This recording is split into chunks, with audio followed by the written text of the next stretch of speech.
سورۃ الدہر، سورہ دہر کا تعارف، مقام نزول۔ امام مجاہد حضرت قتادہ رضی اللہ تعالی عنہما اور جمہور مفسرین کے نزدیک سورہ دہر مدینہ منورہ میں نازل ہوئی ہے، اور بعض مفسرین نے کہا ہے کہ یہ سورت مکہ مکرمہ میں نازل ہوئی ہے، اور بعض مفسرین کے نزدیک اس سورت کی کچھ آیتیں مکہ مکرمہ میں نازل ہوئی ہیں اور کچھ آیتیں مدینہ منورہ میں نازل ہوئی ہیں۔ رکوع اور آیات کی تعداد، اس سورت میں 2 رکوع اور 31 آیتیں ہیں۔ دہر نام رکھنے کی وجہ، لمبے زمانے کو عربی میں دہر کہتے ہیں، نیز سورہ دہر کا ایک نام سورہ انسان بھی ہے، اور یہ دونوں نام اس کی پہلی آیت سے ماخوذ ہیں۔ سورہ دہر کے مضامین، اس سورت کا مرکزی مضمون یہ ہے کہ اس میں آخرت کے احوال بیان کیے گئے ہیں، اور اس سورت میں یہ مضامین بیان ہوئے ہیں۔ نمبر 1، اس سورت کے شروع میں انسان کی تخلیق کی ابتدا کے بارے میں بیان کیا گیا، اور یہ بتایا گیا کہ اس کا امتحان لینے کے لیے اللہ تعالیٰ نے اسے سننے والا اور دیکھنے والا بنایا ہے۔ نمبر 2، انسانوں کی 2 قسمیں بیان کی گئیں کہ بعض انسان شکر گزار ہیں اور بعض ناشکر ہیں۔ شکر کرنے والوں کی جزا جنت ہے اور ناشکری کرنے والوں کی سزا جہنم ہے۔ نمبر 3، نیک مسلمانوں کی جزا جنت کے اوصاف بیان کیے گئے اور ان کے وہ اعمال بتائے گئے جس کی وجہ سے وہ اس جزا کے مستحق ہوئے۔ نمبر 4، یہ بتایا گیا کہ نبی اکرم علیہ الصلوۃ والسلام پر قرآن مجید تھوڑا تھوڑا کر کے نازل کیا گیا، نیز آپ علیہ الصلوۃ والسلام کو کفار کی طرف سے پہنچنے والی ایذاؤں پر صبر کرنے کی تلقین کی گئی۔ نمبر 5، دنیا کی فانی نعمتوں سے محبت کرنے اور آخرت کی ہمیشہ باقی رہنے والی نعمتوں کو ترک کرنے کی مذمت اور کفر و عناد پر وعید بیان کی گئی۔ نمبر 6، اس سورت کے آخر میں بتایا گیا کہ قرآن مجید تمام انسانوں کے لیے نصیحت ہے، تو جو چاہے اس سے نصیحت حاصل کر کے اپنے رب عز و جل کی طرف راہ اختیار کرے۔ سورہ قیامہ کے ساتھ مناسبت، سورہ دہر کی اپنے سے ماقبل سورت قیامہ کے ساتھ ایک مناسبت یہ ہے کہ سورہ قیامہ میں جنت اور جہنم کے اوصاف اجمالی طور پر بیان کیے گئے، اور سورہ دہر میں جہنم کے اوصاف اور خاص طور پر جنت کے اوصاف تفصیل سے بیان کیے گئے ہیں۔ دوسری مناسبت یہ ہے کہ سورہ قیامہ میں قیامت کے دن کافروں اور فاجروں کو پیش آنے والے دردناک امور بیان کیے گئے، اور سورہ دہر میں نیک مسلمانوں کو قیامت کے دن ملنے والی نعمتوں کا ذکر فرمایا گیا ہے۔ بسم اللہ الرحمن الرحیم۔ ترجمہ، اللہ کے نام سے شروع جو نہایت مہربان رحمت والا ہے۔ هل أتى على الإنسان حين من الدهر لم يكن شيئا مذكورا۔ ترجمہ، بے شک آدمی پر ایک وقت وہ گزرا کہ وہ کوئی ذکر کے قابل چیز نہ تھا۔ هل أتى على الإنسان حين من الدهر، بے شک آدمی پر ایک وقت وہ گزرا۔ اکثر مفسرین کے نزدیک اس آیت میں انسان سے مراد حضرت آدم علیہ الصلوۃ والسلام ہیں۔ اس صورت میں آیت کا معنی یہ ہے کہ روح پھونکے جانے سے پہلے حضرت آدم علیہ الصلوۃ والسلام پر 40 سال کا وقت ایسا گزرا ہے کہ وہ کوئی قابل ذکر چیز نہ تھے، کیونکہ وہ ایک مٹی کا خمیر تھے، نہ کہیں ان کا ذکر تھا، نہ ان کو کوئی جانتا تھا، اور نہ کسی کو ان کی پیدائش کی حکمتیں معلوم تھی۔ بعض مفسرین کے نزدیک یہاں انسان سے اس کی جنس یعنی حضرت آدم علیہ الصلوۃ والسلام کی اولاد مراد ہے، اور وقت سے اس کے حمل میں رہنے کا زمانہ مراد ہے۔ اس صورت میں آیت کا معنی یہ ہے کہ بے شک ماں کے پیٹ میں آدمی پر ایک وقت وہ گزرا ہے جب وہ کوئی قابل ذکر چیز نہ تھا، کیونکہ وہ پہلے نطفے کی شکل میں تھا، پھر جمع ہوا خون بنا، پھر گوشت کا ٹکڑا بنا، اور اس کی جنس کسی کو معلوم نہ تھی، یہاں تک کہ وہ لوگوں کے درمیان قابل ذکر چیز بن گیا۔ نبی کریم علیہ الصلوۃ والسلام کی عظمت و شان، یہاں ایک نقطہ قابل ذکر ہے کہ حضرت آدم علیہ الصلوۃ والسلام پر ایک زمانہ ایسا گزرا ہے کہ ان کا کہیں ذکر نہ تھا، جبکہ اللہ تعالیٰ نے کائنات وجود میں آنے سے پہلے ہی اپنے حبیب علیہ الصلوۃ والسلام کا ذکر جاری فرما دیا اور آپ علیہ الصلوۃ والسلام کی عظمت کو بیان فرما دیا، جیسا کہ ارشاد باری تعالیٰ ہے، وَإِذْ أَخَذَ اللَّهُ مِيثَاقَ النَّبِيِّينَ لَمَا آتَيْتُكُم مِّن كِتَابٍ وَحِكْمَةٍ ثُمَّ جَاءَكُمْ رَسُولٌ مُصَدِّقٌ لِّمَا مَعَكُمْ لَتُؤْمِنُنَّ بِهِ وَلَتَنصُرُنَّهُ قال أأقررتم وأخذتم على ذلكم إصري قالوا أقررنا قال فاشهدوا وأنا معكم من الشاهدين۔ ترجمہ، اور یاد کرو جب اللہ نے نبیوں سے وعدہ لیا کہ میں تمہیں کتاب اور حکمت عطا کروں گا، پھر تمہارے پاس وہ عظمت والا رسول تشریف لائے گا جو تمہاری کتابوں کی تصدیق فرمانے والا ہوگا، تو تم ضرور اس پر ایمان لانا اور ضرور اس کی مدد کرنا۔ اللہ نے فرمایا، اے انبیاء، کیا تم نے اس حکم کا اقرار کر لیا اور اس اقرار پر میرا بھاری ذمہ لے لیا؟ سب نے عرض کی، ہم نے اقرار کر لیا۔ اللہ نے فرمایا، تو اب ایک دوسرے پر بھی گواہ بن جاؤ اور میں خود بھی تمہارے ساتھ گواہوں میں سے ہوں۔ اور حضرت آدم علیہ السلام نے اپنی پیدائش کے بعد عرش پر نبی کریم صلی اللہ تعالی علیہ وآلہ وسلم کا نام پاک لکھا دیکھا اور آپ علیہ السلام کی عظمت کو پہچان گئے. جیسا کہ حضرت عمر بن خطاب رضی اللہ تعالی عنہ سے روایت ہے، رسول کریم صلی اللہ تعالی علیہ وآلہ وسلم نے ارشاد فرمایا، جب حضرت آدم علیہ السلام سے لغزش سرزد ہوئی تو انہوں نے عرش کی طرف اپنا سر اٹھایا اور عرض کی، اے اللہ، میں محمد کے وسیلے سے سوال کرتا ہوں کہ تو میری مغفرت فرما دے. اللہ تعالیٰ نے حضرت آدم علیہ السلام کی طرف وحی فرمائی کہ محمد کون ہے؟ حضرت آدم علیہ السلام نے عرض کی، اے اللہ عز و جل، تیرا نام برکت والا ہے. جب تو نے مجھے پیدا کیا تو میں نے سر اٹھا کر تیرے عرش کی طرف دیکھا تو اس میں لکھا ہوا تھا، لا الہ الا اللہ محمد الرسول اللہ. تو میں نے جان لیا کہ تیری بارگاہ میں اس شخص سے زیادہ کسی کا مرتبہ اور مقام نہ ہوگا جس کا نام تو نے اپنے نام کے ساتھ لکھا ہے. اللہ تعالیٰ نے حضرت آدم علیہ السلام کی طرف وحی فرمائی، اے آدم، یہ تیری اولاد میں سے سب سے آخری نبی ہیں اور ان کی امت تمہاری اولاد کی امتوں میں سے سب سے آخری امت ہے، اور اگر وہ نہ ہوتے تو اے آدم میں تمہیں بھی پیدا نہ کرتا. اور دنیا میں تشریف آوری سے صدیوں پہلے حضرت عیسیٰ علیہ السلام نے آپ کی آمد کی بشارت دی، حتیٰ کہ آپ کا نام تک بتا دیا، جیسا کہ سورہ صف میں ہے، وَإِذْ قَالَ عِيسَى ابْنُ مَرْيَمَ يَا بَنِي إِسْرَائِيلَ إِنِّي رَسُولُ اللَّهِ إِلَيْكُمْ مُصَدِّقًا لِمَا بَيْنَ يَدَيَّ مِنَ التَّوْرَاةِ وَمُبَشِّرًا بِرَسُولٍ يَأْتِي مِن بَعْدِ اسْمُهُ أَحْمَدُ. اور یاد کرو جب عیسیٰ بن مریم نے فرمایا، اے بنی اسرائیل، میں تمہاری طرف اللہ کا رسول ہوں، اپنے سے پہلی کتاب تورات کی تصدیق کرنے والا ہوں اور اس عظیم رسول کی بشارت دینے والا ہوں جو میرے بعد تشریف لائیں گے، ان کا نام احمد ہے. اس سے معلوم ہوا کہ اللہ تعالیٰ کی بارگاہ میں تاجدار رسالت صلی اللہ تعالیٰ علیہ وسلم کا مقام و مرتبہ سب سے بلند ہے. اِنَّا خَلَقْنَا الْإِنسَانَ مِن نُطْفَةٍ أَمْشَاجٍ نَبْتَلِيهِ فَجَعَلْنَاهُ سَمِيعًا بَصِيرًا. إِنَّا هَدَيْنَاهُ السَّبِيلَ إِمَّا شَاكِرًا وَإِمَّا كَفُورًا. ترجمہ: بے شک ہم نے آدمی کو ملی ہوئی منی سے پیدا کیا تاکہ ہم اس کا امتحان لیں، تو ہم نے اسے سننے والا، دیکھنے والا بنا دیا. بے شک ہم نے اسے راستہ دکھا دیا، اب یا شکر گزار ہے اور یا ناشکری کرنے والا ہے. اِنَّا خَلَقْنَا الْإِنسَانَ مِن نُطْفَةٍ أَمْشَاجٍ. بے شک ہم نے آدمی کو ملی ہوئی منی سے پیدا کیا. آیت کے اس حصے میں اللہ تعالیٰ نے انسانوں کی پیدائش سے متعلق اپنے قانون کو بیان فرمایا کہ اس نے آدمی کو مرد و عورت کی ملی ہوئی منی سے پیدا کیا، جبکہ اللہ تعالیٰ کی قدرت انسان کی پیدائش کے سلسلے میں اس ذریعے کی محتاج نہیں. جیسا کہ اللہ تعالیٰ نے حضرت آدم علیہ السلام کو ماں اور باپ دونوں کے بغیر پیدا کر دیا، حضرت حوا رضی اللہ تعالیٰ عنہا کو بغیر ماں کے پیدا کر دیا، اور حضرت عیسیٰ علیہ السلام کو بغیر باپ کے پیدا کر دیا. نبتلی، تاکہ ہم اس کا امتحان لیں.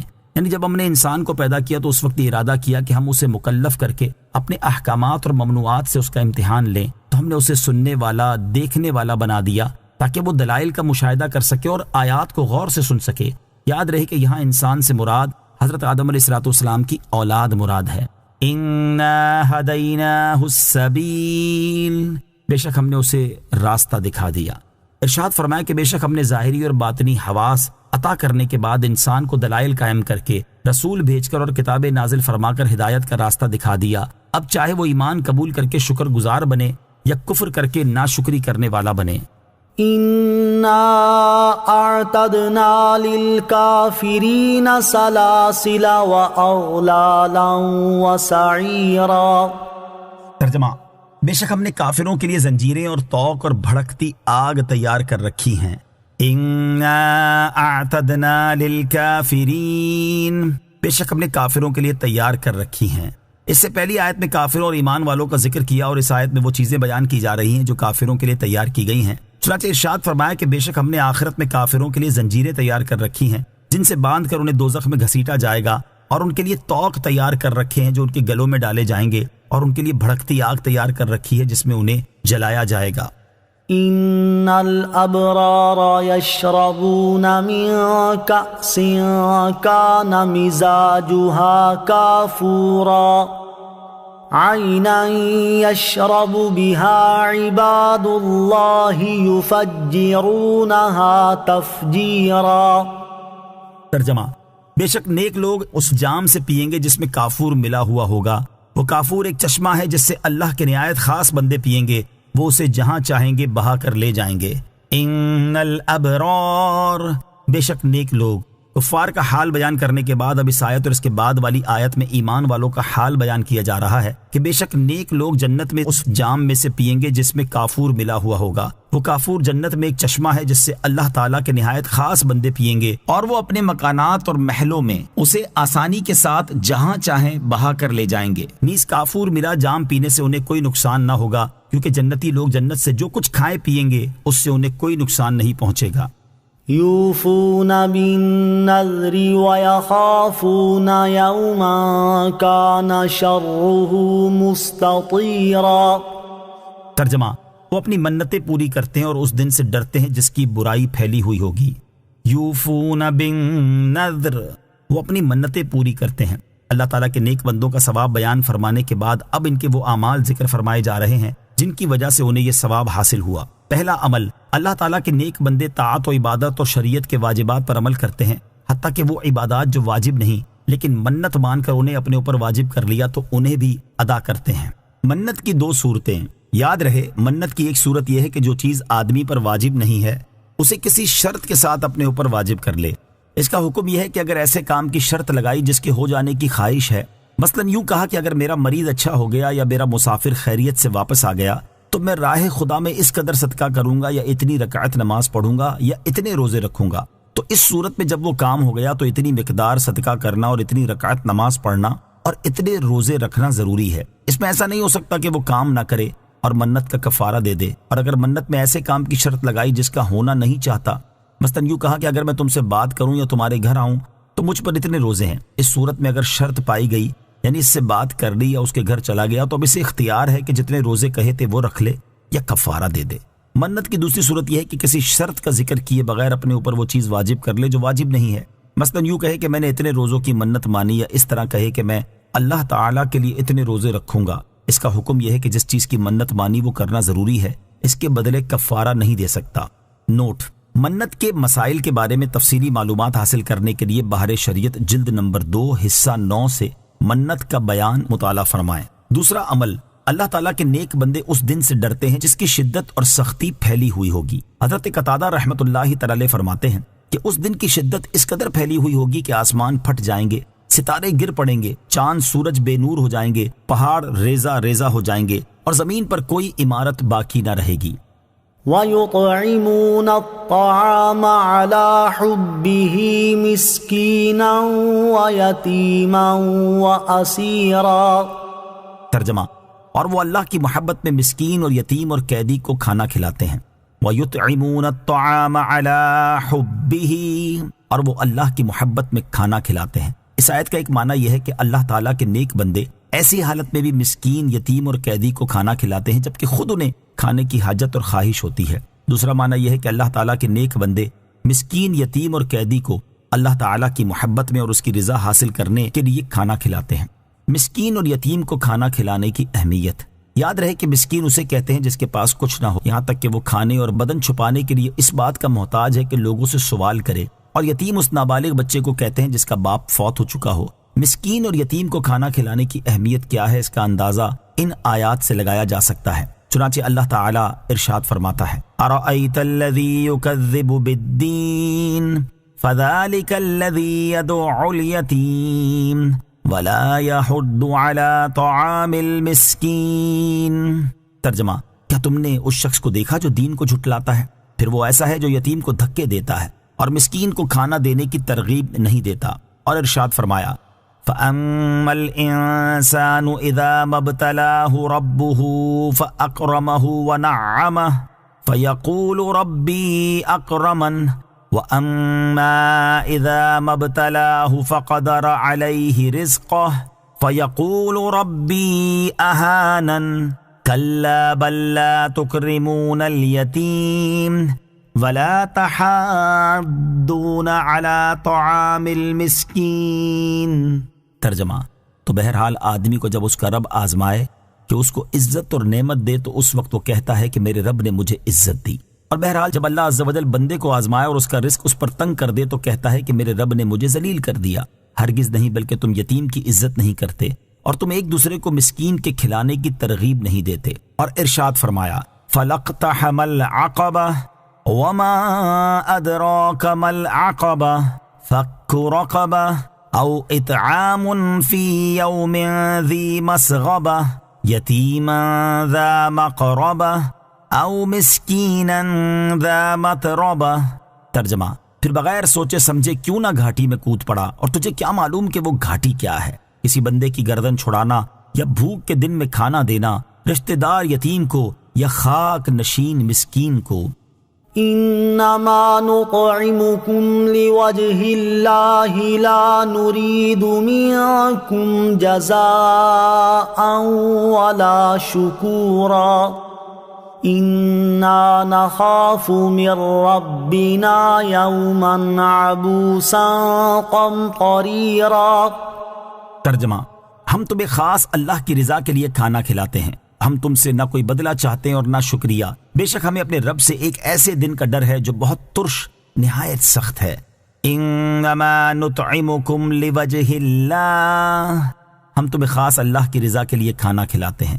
اس آیت اور اس کے بعد والی آیت میں فرمایا کہ اللہ تعالیٰ کے نیک بندے ان سے کہتے ہیں کہ ہم تمہیں خاص اس غرض سے کھانا کھلاتے ہیں تاکہ ہمیں اللہ تعالیٰ کی رضا حاصل ہو، اور ہم تم سے کوئی بدلہ یا شکر گزاری نہیں چاہتے، اور اس غرض سے کھانا کھلاتے ہیں کہ بے شک ہمیں اپنے رب عز و جل سے ایک ایسے دن کا ڈر ہے جس میں کافروں کے چہرے نہایت سخت بگڑے ہوئے ہوں گے، لہٰذا ہم اپنے عمل کی جزا یا شکر گزاری تم سے نہیں چاہتے، بلکہ ہم نے یہ عمل اس لیے کیا ہے تاکہ ہم اس دن خوف سے امن میں رہیں۔ کسی کے ساتھ بھلائی کرنے سے مقصود اللہ تعالیٰ کی رضا حاصل کرنا ہو۔ اس سے معلوم ہوا کہ صرف اللہ تعالیٰ کی رضا حاصل کرنے کے لیے کسی کے ساتھ بھلائی کرنی چاہیے، لوگوں کو دکھانا، اپنی واہ واہ چاہنا اور جس کے ساتھ بھلائی کی اس پر احسان جتانا یا اس کی طرف سے کوئی بدلہ حاصل کرنا مقصود نہ ہو۔ ایک اور مقام پر اللہ تعالیٰ ارشاد فرماتا ہے یا ایھا الذین آمنوا لا تبطلوا صدقاتکم بالمن والأذى كالذي ينفق ماله رئاء الناس۔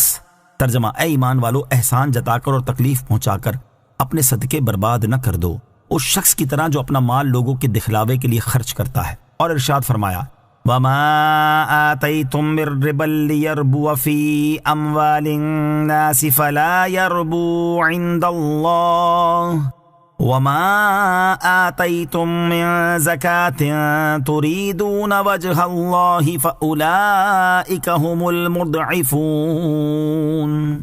ترجمہ، اور جو مال تم لوگوں کو دو تاکہ وہ لوگوں کے مالوں میں بڑھتا رہے تو وہ اللہ کے نزدیک نہیں بڑھتا، اور جو تم اللہ کی رضا چاہتے ہوئے زکوٰۃ دیتے ہو تو وہی لوگ اپنے مال بڑھانے والے ہیں۔ فوقاهم الله شر ذلك اليوم ولقاهم نضرة وسرورا وجزاهم بما صبروا جنة وحريرا متكئين فيها على الأرائك لا يرون فيها شمسا ولا زمهريرا ودانية عليهم ظلالها وذللت قطوفها تذليلا۔ ترجمہ، تو انہیں اللہ اس دن کے شر سے بچا لے گا اور انہیں تر و تازگی اور خوشی دے گا، اور ان کے صبر کے سبب انہیں جنت اور ریشمی کپڑے بدلے میں دے گا۔ وہ جنت میں تختوں پر تکیہ لگائے ہوئے ہوں گے، نہ اس میں دھوپ دیکھیں گے اور نہ سخت سردی، اور اس کے سائے ان پر جھکے ہوں گے اور جنت کے گچھے جھکا کر نیچے کر دیے گئے ہوں گے۔ فوقاہم اللہ شر ذلک اليوم، تو انہیں اللہ اس دن کے شر سے بچا لے گا۔ ارشاد فرمایا کہ تو ان نیک بندوں کے خوف کی وجہ سے اللہ تعالیٰ انہیں اس دن کے شر سے بچا لے گا جس سے وہ ڈر رہے ہیں، اور ان کے چہروں میں تر و تازگی اور دلوں میں خوشی دے گا۔ وجزاہم بما صبروا، اور ان کے صبر کے بدلے انہیں بدلے میں دے گا۔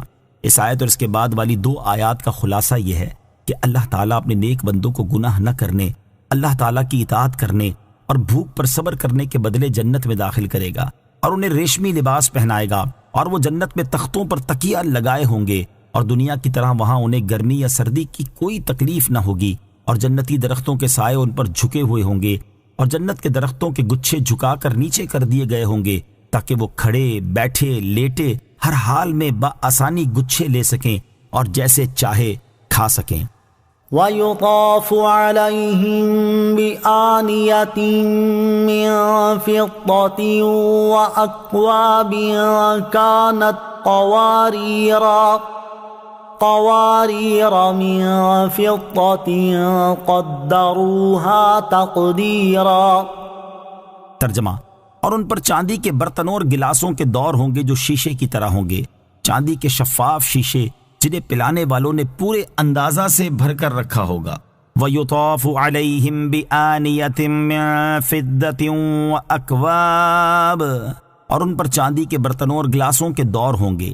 اس آیت اور اس کے بعد والی آیت کا خلاصہ یہ ہے کہ ان نیک بندوں پر چاندی کے برتنوں اور گلاسوں میں جنتی شراب کے دور ہوں گے، اور وہ برتن چاندی کے رنگ اور اس کے حسن کے ساتھ شیشے کی طرح صاف شفاف ہوں گے، اور ان میں جو چیز پی جائے گی وہ باہر سے نظر آئے گی، اور ان برتنوں کو پلانے والوں نے پورے اندازے سے بھر کر رکھا ہوگا کہ پینے والوں کی رغبت کی مقدار نہ اس سے کم ہوگی اور نہ زیادہ۔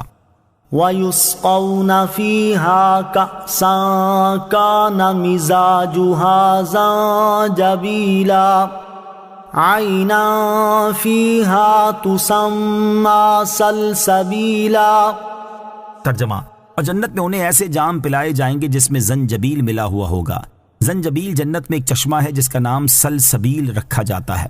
وَيُسْقَوْنَ فِيهَا كَأْسًا، اور جنت میں انہیں ایسے جام پلائے جائیں گے۔ اس آیت اور اس کے بعد والی آیت کا خلاصہ یہ ہے کہ جنت میں ان نیک بندوں کو پاکیزہ شراب کے ایسے جام پلائے جائیں گے جن میں زنجبیل یعنی ایسا پانی ملا ہوا ہوگا جو ذائقے بے ادرک کی طرح ہوگا، اور اس کے ملنے کی وجہ سے شراب کی لذت اور زیادہ ہو جائے گی۔ اور زنجبیل جنت میں ایک چشمہ ہے جسے جنتی فرشتے سلسبیل کہتے ہیں، کیونکہ اس کا پانی رواں اور آسانی سے حلق میں اتر جانے والا ہے۔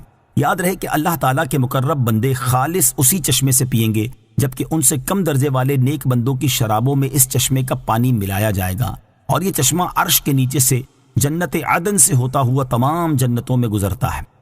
وَيَطُوفُ عَلَيْهِمْ وِلْدَانٌ مُخَلَّدُونَ إِذَا رَأَيْتَهُمْ حَسِبْتَهُمْ لُؤْلُؤًا مَّنثُورًا۔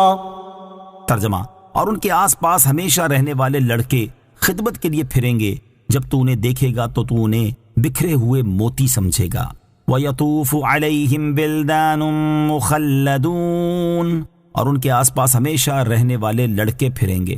ارشاد فرمایا کہ اور ان نیک بندوں کے آس پاس ہمیشہ رہنے والے لڑکے خدمت کے لیے پھریں گے۔ وہ لڑکے نہ کبھی مریں گے، نہ بوڑھے ہوں گے، نہ ان میں کوئی تبدیلی آئے گی، اور نہ وہ خدمت کرنے سے اکتائیں گے، اور ان کے حسن کا یہ عالم ہوگا کہ جب تو انہیں دیکھے گا تو تو انہیں ایسے سمجھے گا جس طرح صاف شفاف فرش پر چمکیلے موتی بکھرے ہوئے ہوں۔ اس حسن اور پاکیزگی کے ساتھ جنتی لڑکے خدمت میں مشغول ہوں گے۔ وَإِذَا رَأَيْتَ ثَمَّ رَأَيْتَ نَعِيمًا وَمُلْكًا كَبِيرًا۔ ترجمہ، اور جب تو وہاں دیکھے گا تو نعمتیں اور بہت بڑی سلطنت دیکھے گا۔ وَإِذَا رَأَيْتَ ثَمَّ، اور جب تو وہاں دیکھے گا، یعنی اے جنت میں داخل ہونے والے، جب تو جنت میں نظر اٹھائے گا تو وہاں ایسی نعمتیں دیکھے گا جن کا وصف بیان نہیں کیا جا سکتا، اور تو وہاں بہت بڑی سلطنت دیکھے گا جس کی حد اور انتہا نہیں، نہ اسے زوال آئے گا، نہ جنتی کو وہاں سے منتقل کیا جائے گا۔ اور اس سلطنت کی وسعت کا یہ عالم ہے کہ ادنا مرتبے کا جنتی جب اپنے ملک کو دیکھے گا تو 1000 برس کی راہ تک ایسے ہی دیکھے گا جیسے اپنے قریب کی جگہ دیکھتا ہو، اور قوت و دبدبے کا یہ حال ہوگا کہ فرشتے بھی اجازت کے بغیر نہیں آئیں گے۔ عَالِيَهُمْ ثِيَابُ سُندُسٍ خُضْرٌ وَإِسْتَبْرَقٌ وَحُلُّوا أَسَاوِرَ مِن فِضَّةٍ وَسَقَاهُمْ رَبُّهُمْ شَرَابًا طَهُورًا۔ ترجمہ، ان پر باریک اور موٹے ریشم کے سبز کپڑے ہوں گے، اور انہیں چاندی کے کنگن پہنائے جائیں گے، اور ان کا رب انہیں پاکیزہ شراب پلائے گا۔ عالیہم، ان پر ہیں، یعنی ان جنتیوں کے بدن پر باریک اور موٹے ریشم کے سبز کپڑے ہوں گے، اور انہیں چاندی کے بھی کنگن پہنائے جائیں گے، اور ان کا رب عز و جل انہیں پاکیزہ شراب پلائے گا جو کہ انتہائی پاک صاف ہوگی، نہ اسے کسی کا ہاتھ لگا ہوگا، نہ کسی نے اسے چھوا ہوگا، اور نہ وہ پینے کے بعد دنیا کی شراب کی طرح جسم کے اندر سڑ کر پیشاب بنے گی، بلکہ اس شراب کی صفائی کا یہ عالم ہے کہ جسم کے اندر اتر کر پاکیزہ خوشبو بن کر جسم سے نکلتی ہے، اور جنت میں رہنے والوں کو کھانے کے بعد شراب پیش کی جائے گی، اسے پینے سے ان کے پیٹ صاف ہو جائیں گے، اور جو کچھ انہوں نے کھایا ہوگا وہ پاکیزہ خوشبو بن کر ان کے جسموں سے نکلے گا، اور ان کی خواہشیں اور رغبتیں پھر تازہ ہو جائیں گی۔ ان هذا كان لكم جزاء وكان سعيكم مشكورا۔ ترجمہ، ان سے فرمایا جائے گا بے شک یہ تمہارے لیے صلہ ہے اور تمہاری محنت کی قدر کی گئی ہے۔ ان هذا كان لكم جزاء، بے شک یہ تمہارے لیے صلہ ہے۔ جب جنت میں داخل ہونے کے بعد جنتی اس کی نعمتوں کا مشاہدہ کریں گے تو ان سے فرمایا جائے گا بے شک یہ نعمتیں اللہ تعالیٰ کی طرف سے تمہاری اطاعت اور فرما برداری کا صلہ ہے، اور تمہاری محنت کی قدر کی گئی ہے کہ تم سے تمہارا رب راضی ہوا اور اس نے تمہیں ثواب عظیم عطا فرمایا۔ انا نحن نزلنا عليك القرآن تنزیلا۔ ترجمہ، اے حبیب بے شک ہم نے تم پر تھوڑا تھوڑا کر کے قرآن اتارا۔ انا نحن نزلنا عليك القرآن تنزیلا، بے شک ہم نے تم پر تھوڑا تھوڑا کر کے قرآن اتارا۔ اے پیارے حبیب علیہ الصلوۃ والسلام، ہم نے آپ پر ایک ہی مرتبہ پورا قرآن نازل نہیں کیا بلکہ آیت آیت کر کے تھوڑا تھوڑا نازل کیا، اور اس میں اللہ تعالیٰ کی بڑی حکمتیں ہیں۔ اس سے مقصود حضور علیہ الصلوۃ والسلام کے دل کو تقویت دینا ہے۔ گویا کہ اللہ تعالیٰ نے ارشاد فرمایا، اے پیارے حبیب صلی اللہ تعالیٰ علیہ وسلم، یہ کافر اگرچہ قرآن کو کہانت اور جادو کہتے ہیں، لیکن میں تاکید کے ساتھ فرماتا ہوں کہ یہ قرآن میری طرف سے وحی ہے، حق ہے، اور ہم نے اسے تھوڑا تھوڑا کر کے نازل کیا ہے، لہٰذا آپ کافروں کی تانا زنی سے دل برداشتہ نہ ہو، کیونکہ آپ سچے نبی ہیں۔ فاصبر لحكم ربك ولا تطع منهم آثما او كفورا۔ ترجمہ، تو اپنے رب کے حکم پر ڈٹے رہو اور ان میں کسی گناہگار یا ناشکری کرنے والے کی بات نہ سنو۔ فاصبر لحکم ربک، تو اپنے رب کے حکم پر ڈٹے رہو۔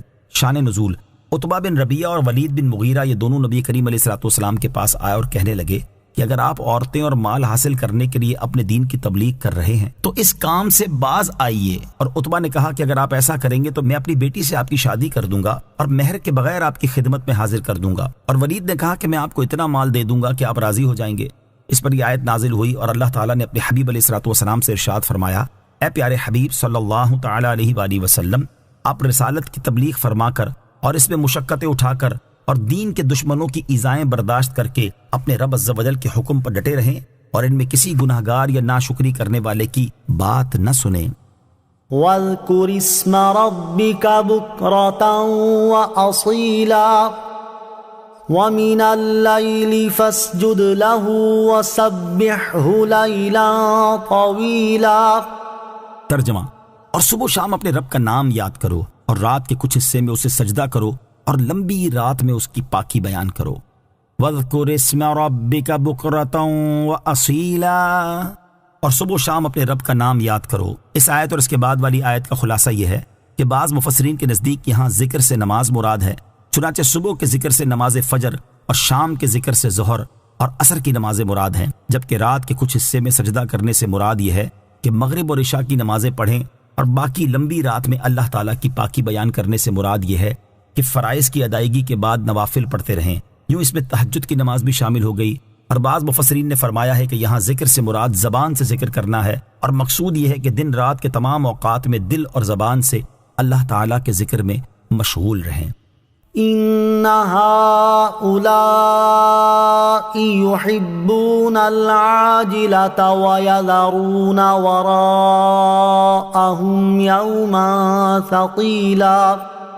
ترجمہ، بے شک یہ لوگ جلد جانے والی سے محبت کرتے ہیں اور اپنے آگے ایک بھاری دن کو چھوڑ بیٹھے ہیں۔ ان هؤلاء يحبون العاجلة، بے شک یہ لوگ جلد جانے والی سے محبت کرتے ہیں۔ رسول کریم صلی اللہ تعالیٰ علیہ وسلم سے مخاطب ہونے کے بعد اب اللہ تعالیٰ کفار کے حالات بیان فرما رہا ہے، چنانچہ ارشاد فرمایا کہ بے شک ان کفار مکہ کا حال یہ ہے کہ وہ جلد جانے والی دنیا کی محبت میں گرفتار ہیں اور اسے آخرت پر ترجیح دیتے ہیں، اور اپنے آگے قیامت کے اس دن کو چھوڑ بیٹھے ہیں جس کی شدتیں اور سختیاں کفار پر بھاری ہوں گی۔ یہ لوگ نہ اس دن پر ایمان لاتے ہیں اور نہ اس دن کے لیے عمل کرتے ہیں۔ دنیا سے محبت کب بری اور کب اچھی ہے، اس سے معلوم ہوا کہ جب دین کو چھوڑ کر دنیا سے محبت کی جائے تو یہ بری ہے، اور کفار کا طریقہ ہے، اور اگر دنیا کو دین کے لیے وسیلہ بنایا جائے تو اس سے محبت اچھی ہے۔ ہمارے اسلاف کا حال یہ تھا کہ وہ دنیا کا مال ملنے پر خوش ہونے کی بجائے غمزدہ ہو جایا کرتے تھے اور دین کی خاطر دنیا کا مال حاصل کرنے کی کوشش کیا کرتے تھے۔ جیسا کہ ایک مرتبہ حضرت عبد الرحمن بن عوف رضی اللہ تعالیٰ عنہ روزے سے تھے، جب افطار کے وقت ان کے سامنے کھانا لایا گیا تو فرمایا، حضرت مصعب بن عمیر رضی اللہ تعالیٰ عنہ شہید کیے گئے اور وہ مجھ سے بہتر تھے، انہیں ایک چادر کا کفن دیا گیا، اگر ان کے سر کو چھپایا جاتا تو قدم کھل جاتے تھے اور قدموں کو چھپایا جاتا تو سر کھل جاتا تھا۔ حضرت حمزہ رضی اللہ تعالیٰ عنہ شہید کیے گئے اور وہ مجھ سے بہتر تھے، پھر ہمارے لیے دنیا خوب کشادہ کر دی گئی اور ہمیں دنیا کا مال عطا فرما دیا گیا، میں اس بات سے ڈرتا ہوں کہ کہیں یہ ہماری نیکیوں کا جلد بدلہ نہ مل رہا ہو۔ پھر رونے لگے اور کھانا چھوڑ دیا۔ حضرت حماد بن زید رحمت اللہ تعالی علیہ فرماتے ہیں، حضرت عبداللہ ابن مبارک رضی اللہ تعالیٰ عنہ کپڑے کی تجارت کیا کرتے تھے۔ ایک مرتبہ انہوں نے فرمایا کہ اگر 5 افراد نہ ہوتے تو میں تجارت نہ کرتا۔ کسی نے ان سے کہا، اے ابو محمد وہ 5 افراد کون ہیں؟ انہوں نے فرمایا، نمبر 1 حضرت سفیان ثوری، نمبر 2 حضرت سفیان بن عیینہ، نمبر 3 حضرت فضیل بن عیاض، نمبر 4 حضرت محمد بن سماک، اور نمبر 5 حضرت ابن الیہ رضی اللہ تعالی عنہم۔ حضرت عبداللہ ابن مبارک رضی اللہ تعالیٰ عنہ خراسان شہر تک تجارت کے لیے جاتے اور تجارت سے جو نفع ہوتا اس میں سے اپنے اہل خانہ کا اور حج کا خرچہ نکال کر باقی جو کچھ بچتا وہ ان 5 حضرات کی خدمت میں پیش کر دیتے تھے۔ نحن خلقناهم وشددنا أسرهم وَإِذَا شِئْنَا بَدَّلْنَا أَمْثَالَهُمْ تَبْدِيلًا۔ ترجمہ، ہم نے انہیں پیدا کیا اور ان کے اعضاء اور جوڑ مضبوط کیے اور ہم جب چاہیں ان جیسے اور بدل دیں۔ نحن خلقناہم، ہم نے انہیں پیدا کیا۔ ارشاد فرمایا کہ ہم نے انہیں منی سے پیدا کیا اور ان کے اعضاء اور جوڑ مضبوط کیے تاکہ ان کے لیے کھڑے ہونا، بیٹھنا، پکڑنا اور حرکت کرنا ممکن ہو جائے، اور خالق کا حق یہ ہے کہ اس کا شکر ادا کیا جائے اور اس کی ناشکری نہ کی جائے، اور ہم جب چاہیں انہیں ہلاک کر دیں اور ان کی بجائے تخلیق میں ان جیسے اور لوگ لے آئیں جو کہ اطاعت شعار ہوں۔ ان هذه تذکرہ فمن شاء اتخذ الى ربه سبیلا وما تشاءون الا ان يشاء اللہ ان اللہ کان علیما حکیما يدخل من يشاء في رحمته والظالمین اعد لهم عذابا علیما۔ ترجمہ، بے شک یہ ایک نصیحت ہے تو جو چاہے اپنے رب کی طرف راہ اختیار کرے، اور تم کچھ نہیں چاہتے مگر یہ کہ اللہ چاہے، بے شک اللہ خوب علم والا بڑا حکمت والا ہے، وہ اپنی رحمت میں جسے چاہتا ہے داخل فرماتا ہے اور ظالموں کے لیے اس نے دردناک عذاب تیار کر رکھا ہے۔ ان هذه تذکرہ، بے شک یہ ایک نصیحت ہے۔ ارشاد فرمایا کہ بے شک یہ صورت مخلوق کے لیے نصیحت ہے، جو چاہے دنیا میں اپنی ذات کے لیے اپنے رب عز و جل کی عبادت کر کے اور اس کے رسول کی پیروی کر کے اپنے رب عز و جل کی طرف راہ اختیار کرے۔ وما تشاءون الا ان یشاء اللہ، اور تم کچھ نہیں چاہتے مگر یہ کہ اللہ چاہے۔ ارشاد فرمایا کہ تم کچھ نہیں چاہتے مگر تبھی کچھ ہوتا ہے جبکہ اللہ تعالیٰ چاہے، کیونکہ جو کچھ ہوتا ہے اسی کی مشیت سے ہوتا ہے، بے شک وہ اپنی مخلوق کے احوال جانتا ہے اور انہیں پیدا کرنے میں حکمت والا ہے۔ آیت وَمَا تَشَاءُونَ إِلَّا أَن يَشَاءَ اللَّهُ سے معلوم ہونے والے مسائل۔ اس آیت سے 2 مسئلے معلوم ہوئے۔ نمبر 1، انسان پتھر کی طرح بے اختیار نہیں بلکہ اسے اختیار اور ارادہ ملا ہے۔ نمبر 2، انسان اپنے ارادے میں بالکل مستقل اور اللہ تعالیٰ سے بے نیاز نہیں بلکہ اس کا ارادہ اللہ تعالیٰ کے ارادے کے ماتحت ہے، لہٰذا انسان مختار مطلق نہیں، اسی عقیدے پر ایمان کا مدار ہے۔ یدخل من یشاء فی رحمتہ، وہ اپنی رحمت میں جسے چاہتا ہے داخل فرماتا ہے، یعنی اللہ تعالیٰ جسے چاہتا ہے اسے اپنے فضل و احسان سے ایمان عطا فرما کر اپنی جنت میں داخل فرماتا ہے، اور کافروں کے لیے اس نے دردناک عذاب تیار کر رکھا ہے، اور وہ ظالم اس لیے ہیں کہ انہوں نے اللہ تعالیٰ کی عبادت کرنے کی بجائے بتوں وغیرہ کی عبادت کر کے اپنی جانوں پر ظلم کیا ہے۔ آمنت باللہ صدق اللہ العظیم۔